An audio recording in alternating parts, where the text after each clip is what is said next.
Hi there, this is Carrie Mesropov, Vice President of Client Services at TRG Arts. TRG is a results-driven consulting firm that works with arts and cultural organizations, and this is a session in our six-part series on metrics that arts leaders should be tracking and managing. If I asked you about the most important metric to track subscriber and/or member loyalty, what would you say? Your answer might be renewal rate. And it is important, but renewal rate can be misleading. Some performing arts organizations have a 90% subscriber renewal rate, which they are very proud of, and they should be. But it could also be a sign of stagnation. And let me explain why.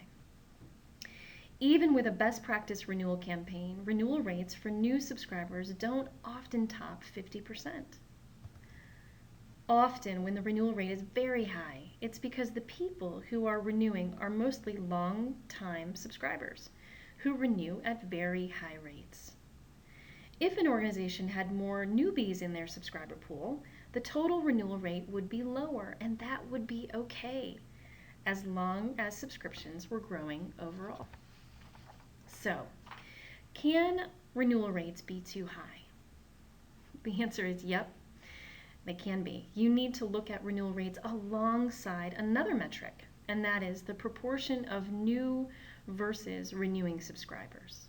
Ask, are new subscribers keeping up with the natural declines that occur in every subscriber base?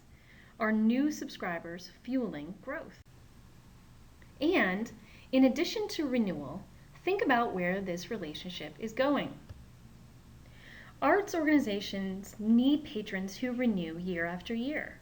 Renewing patrons are inexpensive to renew, cheap to keep, delivering big revenue for low cost.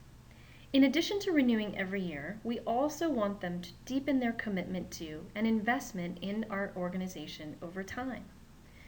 And one of the most common ways to do that is by donating. Which brings us to today's metric, percentage of subscriber donors, or in the museum space, the percentage of members who made an additional contribution of some sort. We recommend that you pull this data point from your last completed season or financial year, since many donors give at the end of the calendar year.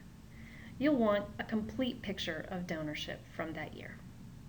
To calculate this, just divide the number of subscribers or members who donated by the total number of subscribers from that year. So what kind of numbers would you want to see here? 31% or above is on the high end of what we typically see. And if this is your number, keep up the good work and continue to cultivate those subscribers. 24 to 30% is pretty typical. It's on the higher side of normal. And 17 to 23% is on the low side of normal. So consider making some of the campaigns that I'm going to talk about here a high priority. And if you're below 16%, that's okay. This issue just needs your attention now. Bottom line, no matter what your number is, there's big opportunity here. A little context. Why is this number so important? This measure is not just about retention, like renewal rate. Instead, it tells you the full picture of patronage. It tells you how many subscribers or members are growing their loyalty with your organization by becoming donors. Basically, this metric tells you if subscribers or members are making the choice to upgrade with donation. But it can also help you understand the following issues at your organization.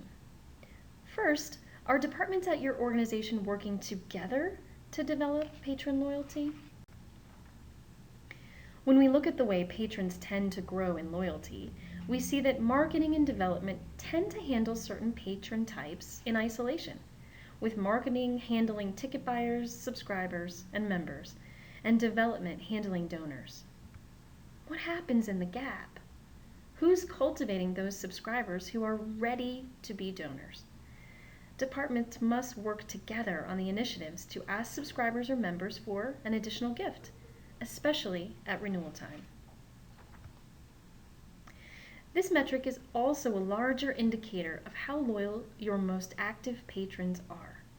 Subscribers and members are the patrons who are attending the most. Do they see value in donating too? While subscribers could be buying a subscription because it's the best deal, subscribers who donate are much more likely to be intrinsically motivated. They subscribe and donate because they love what you put on stage and they want to support the organization and invest in its success. Lastly, this number says a whole lot about your potential for major donors.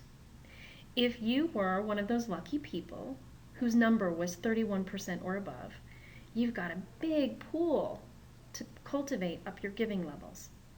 And if you were on the lower end of the spectrum, it tells you there is ample opportunity with a formalized subscriber upgrade program. Here's one example. This case study, available on our website, talks specifically of Fifth Avenue's subscriber to donor upgrade program that we call Super Subscriber. Fifth Avenue reached out to subscribers who had already renewed or purchased a subscription and asked them for an additional $100 in order to enhance their theater-going experience. Benefits included a backstage tour, a one-time guest pass, and a show poster of the subscriber's choice. The case study describes their very first subscriber effort and the wonderful results that you see here. In just 4 months, they developed 453 super subscribers who gave a total of $51,000. 1/4 of them were brand new, fairly new, or newly returned donors, and nearly 3/4 had never donated before. That's a great model for developing those donor-ready patrons. That's but one example of an organization doing hard work that's driven by the right data. When you focus on metrics like the ones we're talking about in this series, you can help formulate the right strategies to get results, just like Fifth Avenue. What do your metrics say? Calculate your percentage of subscriber donors and then get to work. In the next video, we'll think about another way to grow revenue at your organization, this time through pricing. To see all the videos in this series, visit our YouTube channel page or the TRG website.